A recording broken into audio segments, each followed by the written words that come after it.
Hi all, in today's session we'll be talking about the poem NY written by Ezra Pound. In this session, we'll have a brief overview of the poet in connection with the poem NY, and also we'll trace the history of New York. Then we'll discuss the poem, and also we'll discuss the themes of his poems in general. Now let's see why Ezra Pound is so important. In the previous session, we discussed that Ezra Pound was one of the most controversial and most influential poets of America. And he began writing in his college days. His first volume appeared in 1908 in Venice. Another important work, Personae, was published in London in 1909. And also his masterpiece, Hugh Sylvan Moberly, which we discussed in the previous session, which was published in London in 1920, was a turning point in his poetical career. And he also won Bollingen, Bollingen, Bollingen Award for the peasant cantos in 1949. And you all know that his life was full of ups and downs, and in Pound, one encounters multiplicity of identities and multiplicity of voices. He left America in 1908 as he felt disgusted with the intellectual climate of America, and also he extensively traveled through various countries like France, Italy, Spain, Germany, and many other countries. All right. Then, as a poetic craftsman, Pound has a keen ear of music, which is essential to poetry, and he also had a keen sense for language, and his language is visual and concrete. And later, Pound married Dorothy Shakespeare in 1914. He met Dorothy Shakespeare is the daughter of the novelist Olivia Shakespeare, and it's said that they courted for around 2 years. Then later he uh, got officially married to Pound in 1914, and then he decamped to New York in 1910 for around 8 months, and his essays on America were written during these periods and compiled as Patria Mia, which was not published until 1950. Then he loved the cosmopolitan life but feared that the New York he loved would be soon overtaken by rude and insensitive commercialism. And then, with this pain, he left the city only to return in 1939. But you all should remember that he had returned to America several times before 1939 because he was so much concerned with the things that was happening in America. Then you all know that his politics had undergone a drastic change in the interim and became the advocate for Italian fascism as represented Mussolini. And he also came under the influence of anti-Semitism, means hatred of Jewish people. Okay, then in 1945, Pound was detained on the charge of treason in America, but the charge was later withdrawn. Then he was confined in a hospital for insanity, and he was released from custody in 1958 on the condition of leaving USA. And he at that time he stated that in to a reporter he stated that the real asylum was America. This is his own words. He said, "When I left the hospital, I was still in America, and all America is an insane asylum." So from these lines, it's very clear that he was concerned about the changes that was happening in America, especially because of commercialism and economic changes that was taking place in America. And finally, he was released in 1958, and during the later years of his life, he suffered dementia, and in between, he again returned to his beloved New York. In an interview with Reverend Allen Ginsberg, Pound largely recounted his wartime politics and seemed to believe that his work had failed and that he would die forgotten. But what happened is he was with a generation of New York poets coming to embrace the difficult legacy of Ezra Pound. The opposite happened. It's very clear from the words of Frost. Frost said that Pound, I quote, had an extraordinary capacity for making poets out of little or nothing, unquote. Then again, to go through the words of Amy Lowell, he wrote that he could make you write. So this was the result of his forceful influence that a host of young voices were heard in America. And by the time he died in 1972, he had become a standard bearer for a new poetry as taken up by John Ashbery and his contemporaries, who embraced Pound's mantra of make it new.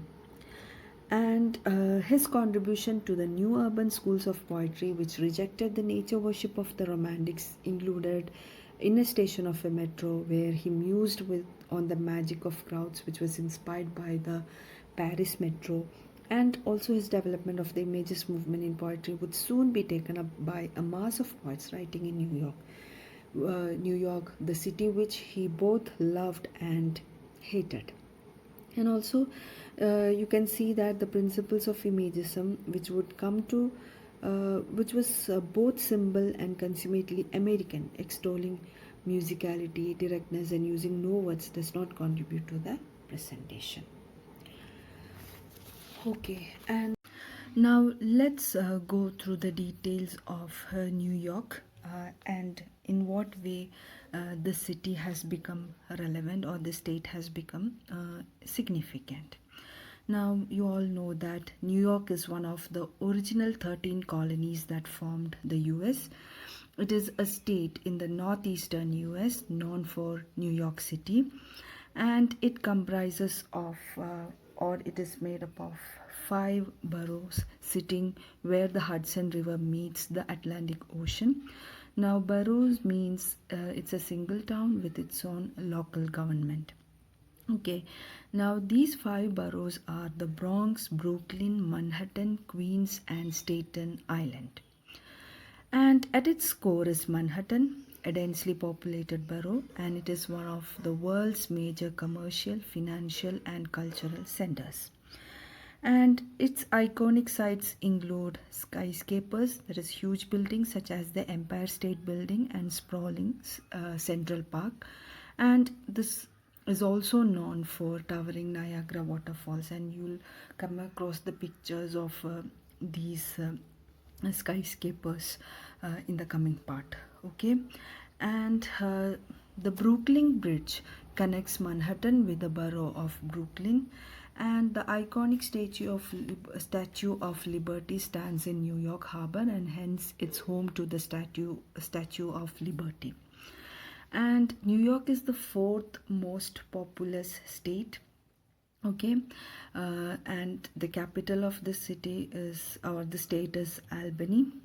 And New York City is the largest city, and it is also known as the global city. And it has been described as the cultural, financial, and media capital of the world, as well as the world's most economically powerful city.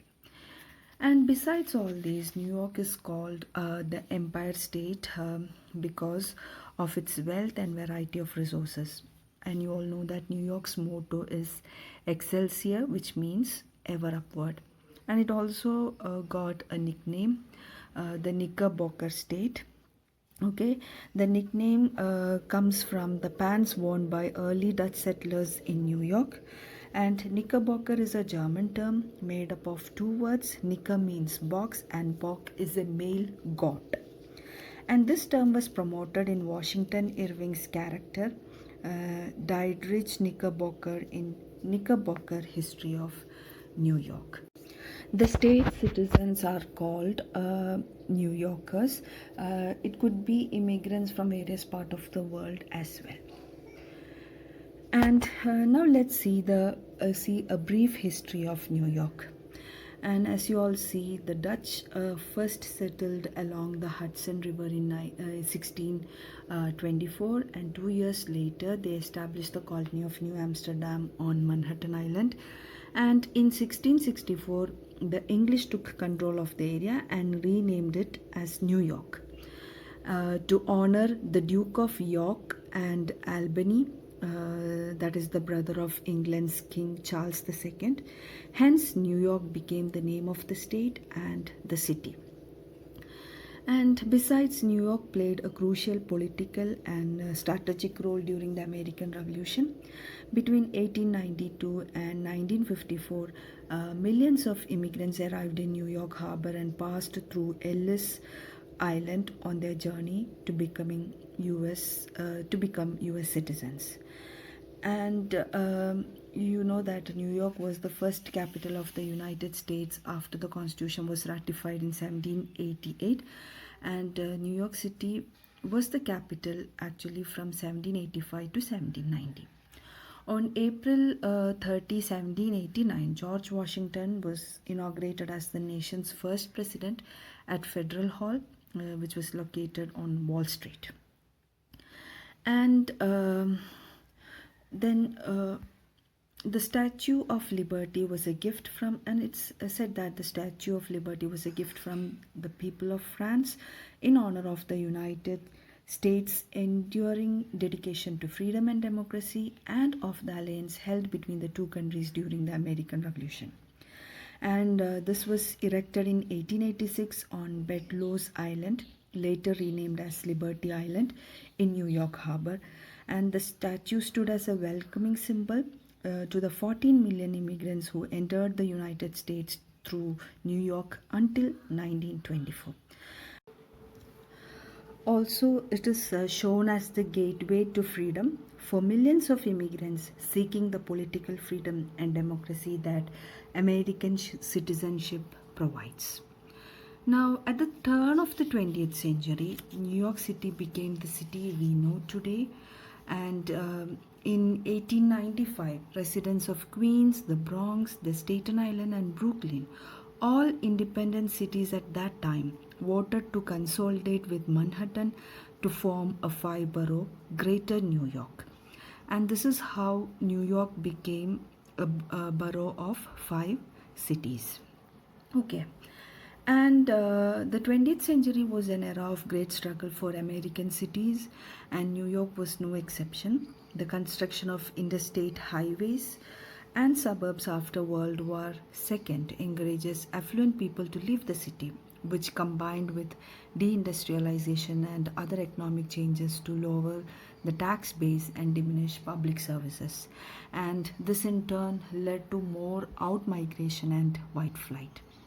And besides all these, another speciality of New York is that more than 800 languages are spoken in New York City. Hence, it is the most linguistically diverse city in the world. And another speciality of the city is that you have people settled there from various parts of the world, and it's like a diverse culture over there.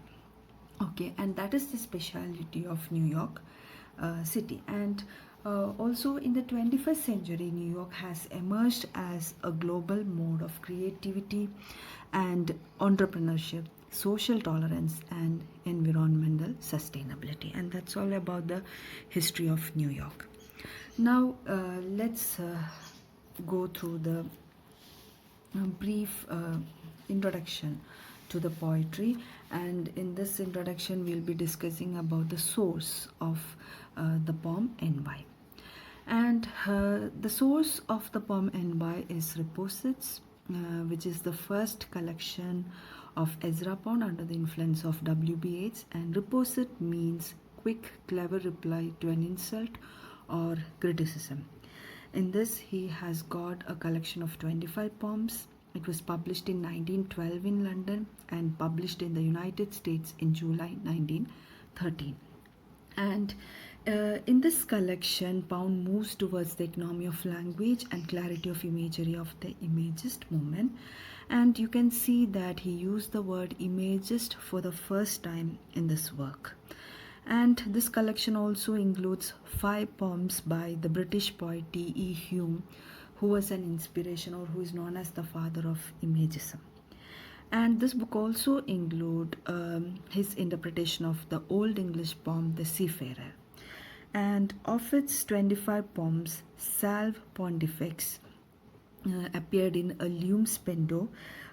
It is his early poetry, which was published in 1908, and 8 others had appeared in magazines.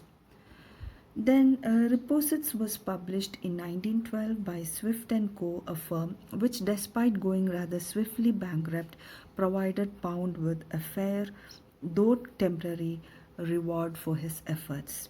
And you can see modern style evident even in this early collection or early work.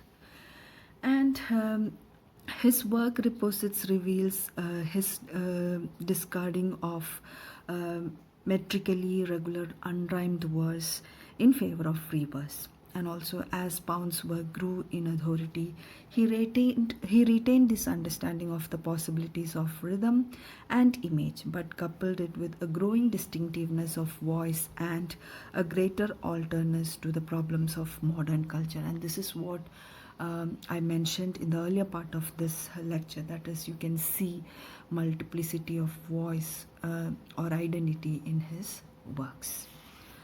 Okay, now before getting into the work, I just want to introduce a few important skyscrapers, that is very tall modern buildings you find in New York. Then only you can understand the poem correctly. And you know that these skyscrapers has shifted many commercial and residential districts from low rise to high rise.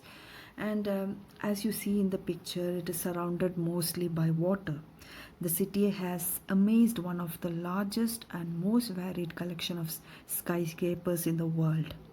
Okay, and as you see, New York has architecturally significant buildings in a wide range of styles spanning distinct historical and cultural periods. As you see in the picture, these are some of the very famous buildings in the New York City. One is the New York City as such, and the other one is Statue of Liberty, and Brooklyn Bridge, and Central Park. These are very famous. And also you are familiar with Twin Towers, that is World Trade Center's Twin Tower. It was the city's tallest buildings from 1973 until their destruction in the September 11 attack in 2001.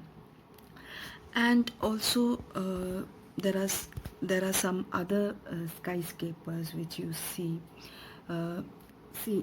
Niagara waterfall. You know about Niagara waterfall. It comprised of 3 waterfalls on United States and Canadian territory, and you know that it attracted 12 million visitors each year. And this is also very famous. Then you have Empire State Building, which we talked about a few minutes before, and then Times Square. All right, so another important feature of these buildings are that stone and brick became the city's building material of choice after the construction of wood frame houses as limited in the aftermath of the Great Fire of 1835. So houses constructed with wood frames were destroyed completely. So after that they decided to build the cities with build the buildings of the city with stones and bricks. And New York also has a long history of tall buildings. It has been home to several buildings that have held the world's tallest fully habitable building title at some point in history, although half have since been demolished. So this is a very you all have to view these pictures carefully. Especially you should go through the height. You should look into the height of the building. See, it's almost touching the sky. It's that tall, and that's why they are called skyscrapers. All right, and this is very important. I mean, you should know about these features. Now let's go to the poem and why. Now as the name suggests, NY means it's New York. Okay, and this is a short lyric written by Pound in honor of the city of New York, and you know that it was published in Reposits in 1912. Now let's see the lines. My city, my beloved, my white.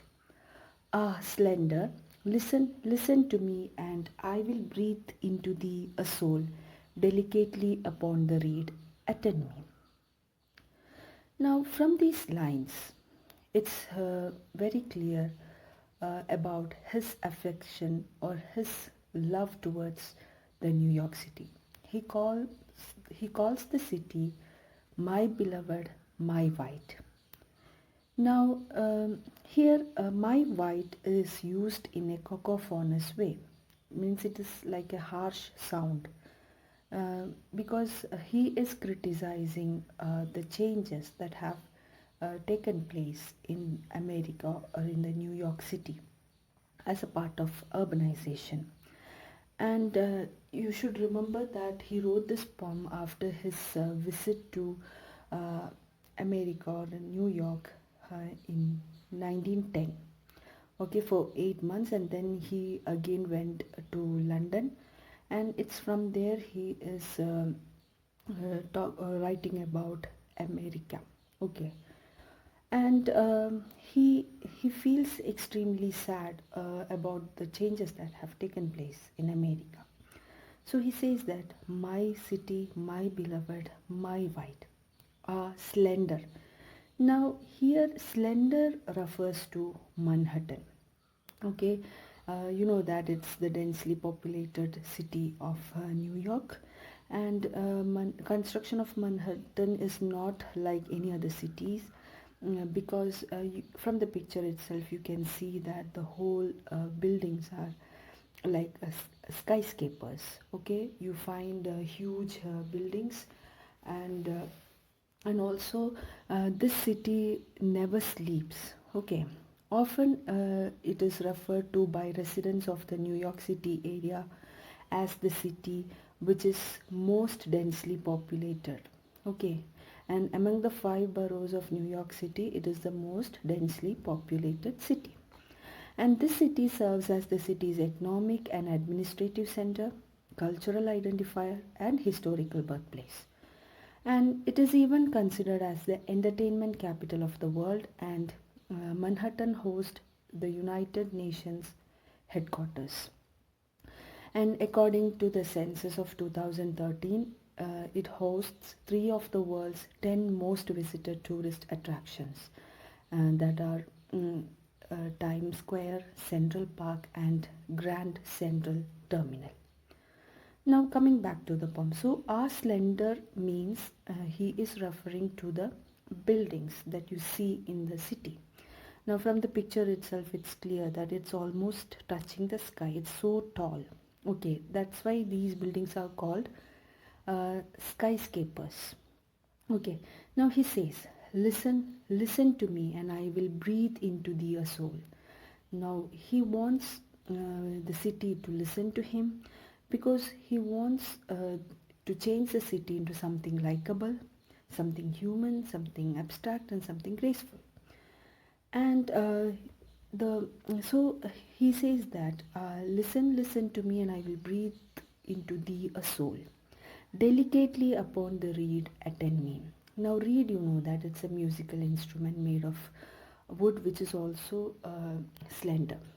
Okay, now he says that he will sing a song, or he will show his affection by delicately playing upon the reed. Please listen to me, please understand. Okay, so this shows his love for the city, and he's concerned about what's happening in the city, uh, uh, or what is happening after the city became urbanized. And he also feels that he expresses his concern of the city being threatened by commercialism and vulgarity. So his concern is being expressed, or his affection for the city is being expressed in the first stanza. So my city, my beloved, my white, ah slender, listen, listen to me, and I will breathe into thee a soul. Delicately upon the reed, attend me. Okay, so he's mainly focusing on the construction of the building, which is rising high, and it's high and full of colors with space and streets. Now, in the second stanza, he says, now do I know that I'm mad? For here are a million people surly with traffic. This is no maid, neither could I play upon any reed if I had one. Now, surly means rude and friendly with traffic. So he says that, now do I know that I'm mad? So he says that I'm mad because of my love for the city, and I'm very much concerned. And this stanza exactly reflects his concern for the city, because this was the city he loved the most, and now he hates it because he don't feel at home there. And he says that the city is overcrowded. See, for here are a million people surly with traffic. So because of population, from the picture itself, it's very clear this the city is overpopulated and overcrowded, and also these huge buildings are witnessing this messy atmosphere, and he feels that this city has become dirty place, mainly because of the design flaw and overpopulation. Okay, so he says that for here are a million people surly with traffic, and from when we talked about the history, or when we trace the history, you find that millions and millions of people immigrated to New York from various parts of the world, and it was a place safe for everyone to settle down, and it was real almost overcrowded. And you know that because of this diverse cultural system, over 800 languages are spoken over there. Okay, so hence this is densely populated, it's very crowded, and this is no maid. You know that the literal meaning of maid is either it is a servant, or one who helps in household work, or it could be unmarried virgin woman. So this is no maid means New York is not as beautiful as before. It has lost its beauty. Neither could I play upon any reed if I had one. So he is very sad that even if he had a reed in his hands, he won't be able to play, because he is worstly affected by the changes that has taken place in the city.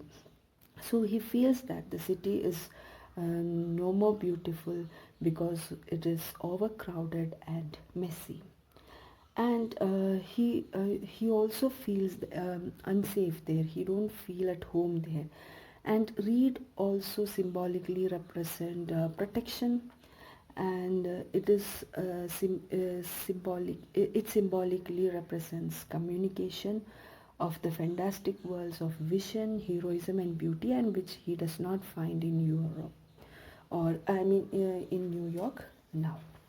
Okay, and in the second stanza, so what you find is his disheartened or unsatisfied, painful vision of New York. Again, in the last stanza, what he says is, my city, my beloved, thou art a maid with no breast. Thou art slender as a silver reed.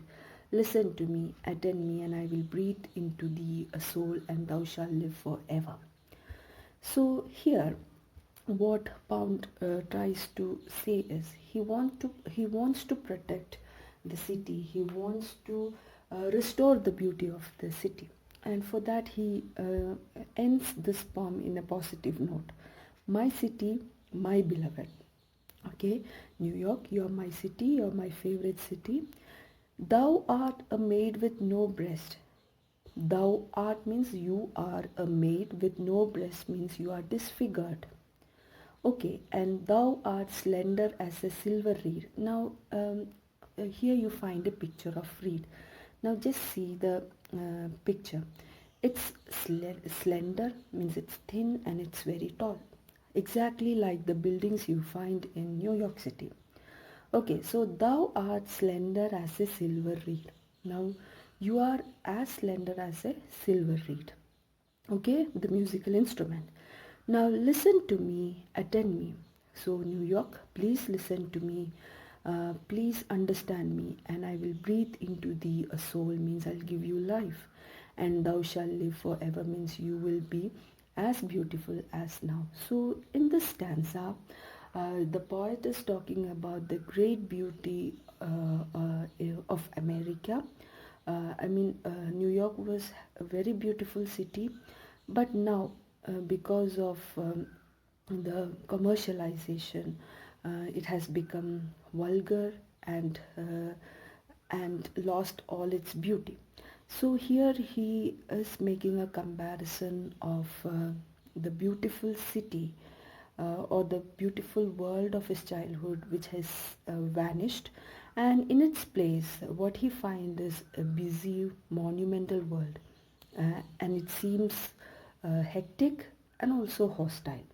So he feels disturbed, and in the hope of changing the city into something likable, he is saying that please listen to me. If you listen to me, I'll be helping you out to restore your beauty, and I can help you to be the same as before. And the silver reed symbolically might represent the industrial, sleek, high-tech and modern, as well as ornate and glamorous, sophisticated city. So everything, the former beauty is vanishing. So he wants the city to be as beautiful as before, and this has some connection with his life as well. So it was during this time, because of various revolutions and the upcoming of world wars, some changes were taking place, and in their way of life, in the culture, in the capitalistic mode and economical ways. So he was so much affected by these things that, especially by the changes that was taking place there, and he was wandering from one place to another as he was extremely disturbed. And he also, it said that he met various politicians in America to discuss about the problems of war, and he deliberately asked them to stay away from war, because he was deeply affected by the notion of war itself. So altogether, this has given him a painful experience. Though this was his favorite city, he was forced to dislike it and leave the city, and he had to shift to London, and from there, once in a while, for short span of time, he'll return to New York, and then again he goes to other places like Paris and Italy. So, in short, in this poem, he is trying to recollect his affection for his city or his place, New York, and he wants that city to be the same as before. He doesn't want the city to be affected by various changes that is taking place in the economical front or capitalistic front. So this is all about this poem, and in this poem he uses two main images. One is that of maid, and the other one is that of silver reed. He is almost making a comparison of the city and its building with maid and this silver reed. Now you will able to understand his affection or his love for the city from his own words. He wrote in Petria Mia, which was published in 1950. This is a collection of essays based on or which recollects his memories of American life. Now, in his own words, these words exactly says his affection for or exactly says what is his view of America or New York City. Now, see, I quote, "I have looked down across the city from high windows. It is then that the great buildings lose reality and take on their magical powers. They are immaterial, that is to say, one sees but the lighted windows." So, in the first quote, you can see that he sense the change that is going to take place in New York. And now, coming part to the second quote, "And New York is the most beautiful city in the world? It is not far from it. No, urban night is like the night there. Square after square of flames, set up and cut into the ether. Here is our poetry, for we have pulled down the stars to our will."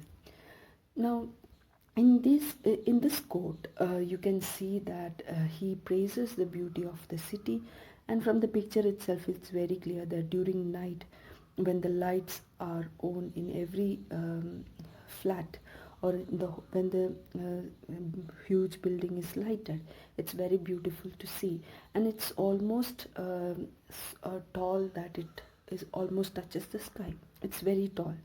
So he says that he is celebrating the beauty of New York through his poems.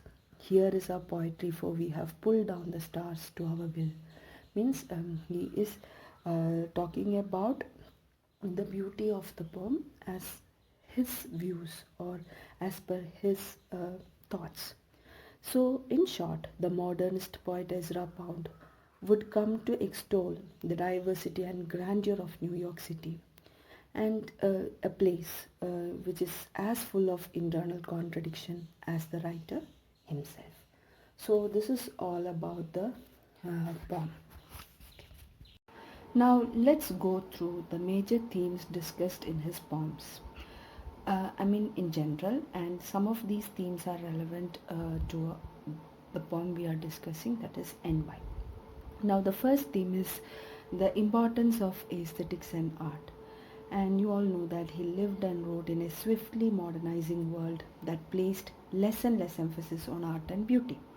And he was dissatisfied by this and made it a point to celebrate art, literature, and beauty in his poetry.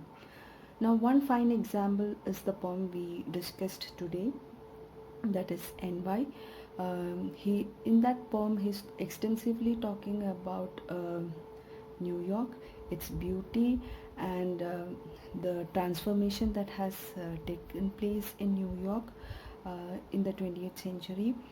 And he also expresses his concerns about the changes that is happening in New York, and for that he uses two images. One, he compares the city or the buildings or the skyscrapers in the city to a maid as well as silver reed. So and also you can see this version in his collection, Hugh Sylvan Moberly, his masterpiece work. In that he criticizes mass culture, saying it will never again be able to produce great art because writers, painters, and other artists in modern day are concerned only with sales and profits. And he believed that they are creating work for the wrong reasons. So this is how, and also in many other works, he has talked about the importance of aesthetics and art. Now, next, let's see economics.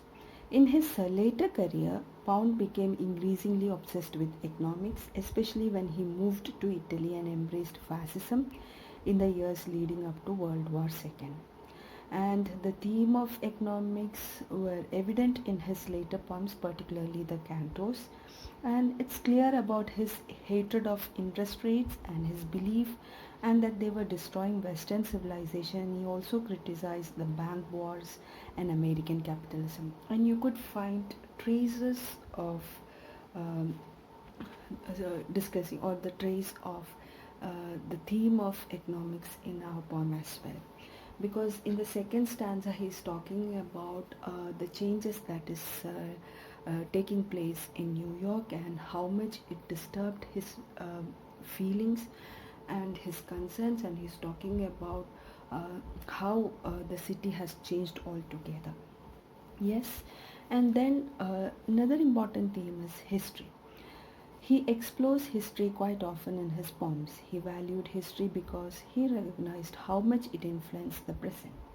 He blamed bad historical precedents for all the societal corruption he described in his poetry, and especially in his cantos. He brings up historical instances of war and denounces them, claiming that war is costly and useless. And also, you could find a trace of history in our poem because in this poem, implicitly, he is making a comparison of the condition of the city of New York in his childhood as well as in the present. And also, he was too much affected by the after effects of war or the um, role of coming war, that is both the world wars, World War First and World War Second. And when he was writing this poem, that is NY, uh, the world was stepping for World War First, and he literally wanted America to stand away from war, and for that he did his best through his poetry. Then another important themes which you find in his poems is journey, and it's very important because it's said that many of his poems center on the process of making a journey, whether metaphorical or physical, to accomplish some sort of goal. And it's said that when you go through the history of his life, you find that he made his first trip overseas in mid 1898 when he was 13, and it was 3 months to tour of Europe. Especially he visited England, Belgium, Germany, Switzerland, and Italy during those time. And he often made different kinds of journey, moving from USA to London to Paris and then to Italy, mainly in order to achieve literary success and voice his opinions in the hope of changing society's view. And he also describes a small journey such as the merchant's trip to Nether village in the poem The River Merchant's Wife. And also in the cantos, though full of many different tangents begin, and he always ends with Odysseus' legendary trip. So when you trace his life history, you could find that he often shuttled from one place to another, and it said that he after his childhood he stayed very rarely in America because he often get disturbed by the uh, disgusting things that was happening in America, and he escapes from that place. Initially, he stayed for around some 18 or 12 years in London. Then he again returned to New York. Then he went to Paris, and he was not happy with his life in Paris. And then again he went to Italy. Then he couldn't he often wanted to save America from involvement in World War II as well. For that he met so many people, so he often shuttled from one place to another, and finally he died in Italy. That's what his life history or life journey says. Another important theme is love. Overwhelming number of Pound's poems revolve around the theme of love. For example, The River Merchant's Wife is about woman's love for her husband. Then another poem, A Virginal, it's about a young man celebrating his affection for his virginal lover. And he is quite in sync with this theme because he was involved with a number of women in Europe before getting married to Dorothy Shakespeare. And it's said that he had a kind of affair with Hilda Doolittle, who was his closest friend, but he couldn't marry her as she rejected his relationship. And it's also said that after getting married to Dorothy Shakespeare, he had a connection or a relationship with Olga Rudge. Olga Rudge, who is an American violinist, and their relationship lasted for over 50 years. And he had a daughter. He had a daughter in Olga Rudge. Her name is Mary, and also he had a son in Dorothy Shakespeare. His son's name is Omar. So he even felt that his there is a link between his creativity and his connection or his relationship with women. So this was his life, and it's then the next important theme is imagism, and you very well know about imagism because we discussed about it in the previous lecture. And in general, his poetry is characterized by brevity, clarity, precision, exactness, and concentration of meaning, purity of texture, and focus on the true reality of a thing. And this was very important for Pound, and he used free verse style in this way of writing. And then another important theme is nature. He uses unexpected natural metaphors to reflect on people, business, and society. Now, in a station of a metro, in a station of the metro, he compares the faces on a subway platform to petals on a tree branch. And in his another poem, A Virginal, the speaker compares his lover to a green spring. And the river merchant's wife, in the river merchant's wife, again he compares his wife's sadness to somber monkeys and swiftly spreading moss. So this is how he uses themes in his poems, and which is very relevant.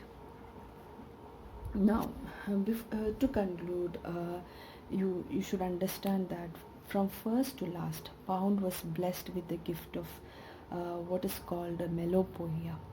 Now, melopoeia means where the words are charged over and above their meaning with some musical property which directs the bearing or trend of that meaning. I repeat, melopoeia means where the words are charged over and above their meaning with some musical property which directs the bearing or trend of that meaning. Most of his early poems are written according to an established metrical pattern, and Pound turns the form into an instrument on which he can play his own music, an apparently inevitable medium for his own voice. And indirectly, this is what imagism represents. In effect, Pound gradually added to his gift of melopoeia the two other necessary constituents of good poetry, as he saw it as. There are two important things. One is phenopoeia and the other one is logophoia. Now, phenopoeia means a casting of images upon the visual imagination. That is, I repeat, it is a casting of images upon the visual imagination.